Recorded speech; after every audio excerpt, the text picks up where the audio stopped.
Haha Shankar Jai Jaishankar subscribe பண்ணுங்க. ஸ்ரீ மகா பெரியவா திருவடிகள் சரணம். என்னோடய சேனலில் பொது பரிகாரங்கள், சக்தி மிகுந்த ஸ்லோகங்கள் அத்தனையும் நான் கொடுத்துட்ருக்கேன். உங்களுக்கு ரொம்ப உபயோகமாக இருக்கும்னு நான் நம்புகிறேன். இந்த பதிவில் நாம் பார்க்க போகிறது, இன்றைக்கி சனிக்கிழமை நாம் தெரிஞ்சும் தெரியாமல் செய்த பாவங்கள் ஒவ்வொரு ஜென்மத்திலையும் நம்மளை பின்தொடர்ந்து வந்துக்கிட்டே இருக்கும். யாருமே தெரிஞ்சு தவறு எதுவும் செய்கிறது கிடையாது. அப்படி தெரியாமல் செய்த தவறுகள் பாவங்களாக மாறிடுது. அந்த பாவங்கள் நம்மளை பின்தொடர்ந்து வந்துக்கிட்டே இருக்குது. இந்த ஜென்மத்தில் நமக்கு நடக்கக்கூடிய நல்ல விஷயங்கள், கெட்ட விஷயங்களை வைத்து நாம் எவ்வளவு தூரம் பாவ புண்ணியங்கள் செஞ்சுருக்கிறோம் அப்படிங்கிறது நம்மளுடைய ஜாதகத்தை பார்க்கும்பொழுது ஜோதிடர் சரியாக நமக்கு சொல்லிவிடுவாங்க.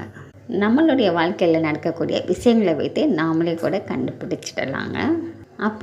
அப்படி தெரிந்தும் தெரியாமல் செய்த தவறுகளுக்கு, பாவங்களுக்கு பரிகாரங்கள் நிறைய இருக்குது.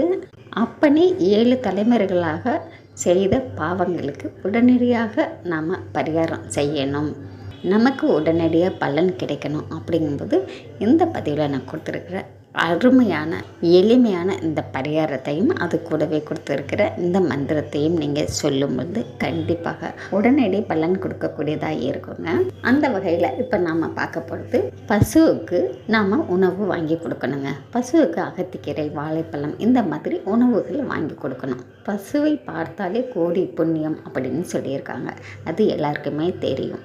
எங்கள் பசுவை பார்த்தாலும் நீங்கள் உடனடியாக பசுவை வலம் வந்து வணங்கிட்டு உங்ககிட்ட என்ன இருக்குதோ அதை உணவாக கொடுங்க. நாங்கள் இருக்கிற பகுதியில் பசுவெல்லாம் பார்க்கவே முடியாது அப்படிங்கிறவங்க கோசாலைகள்லாம் எங்கே இருக்குது அப்படின்னு பார்த்து நீங்கள் அதுக்கு கூட நீங்கள் தீவனத்துக்கு பணம் கொடுக்கலாங்க. இந்த மாதிரி செய்யும் பொழுது கண்டிப்பாக உங்களுடைய பாவங்கள் அத்தனையும் தீரும். அது கூடவே இந்த பதிவில் நான் கொடுத்துருக்குற பாவம் தீரக்கூடிய பசு ஸ்லோகம் நான் கொடுத்துருக்கேங்க. இந்த ஸ்லோகத்தை நீங்கள் தினந்தோறும் சொல்லுங்கள். எந்த நேரத்தில் வேணாலும் சொல்லுங்கள், ஆனாலும் தினந்தோறும் சொல்லுங்கள். இன்றைக்கி சனிக்கிழமைங்க, இன்னையிலேருந்து நீங்கள் ஆரம்பிச்சிடுங்க.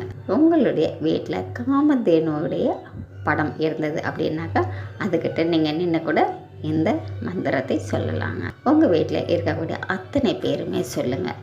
கண்டிப்பாக 7 ஜென்மாக்களாக தொடர்ந்து வரக்கூடிய அத்தனை பாவங்களும் உங்களை விட்டு தொலைந்தே போகுங்க. நம்பிக்கையோட முழு பண்ணதோடு சொல்லுங்கள். நன்றி. நம்ம அடுத்த பதிவில் பார்க்கலாம்.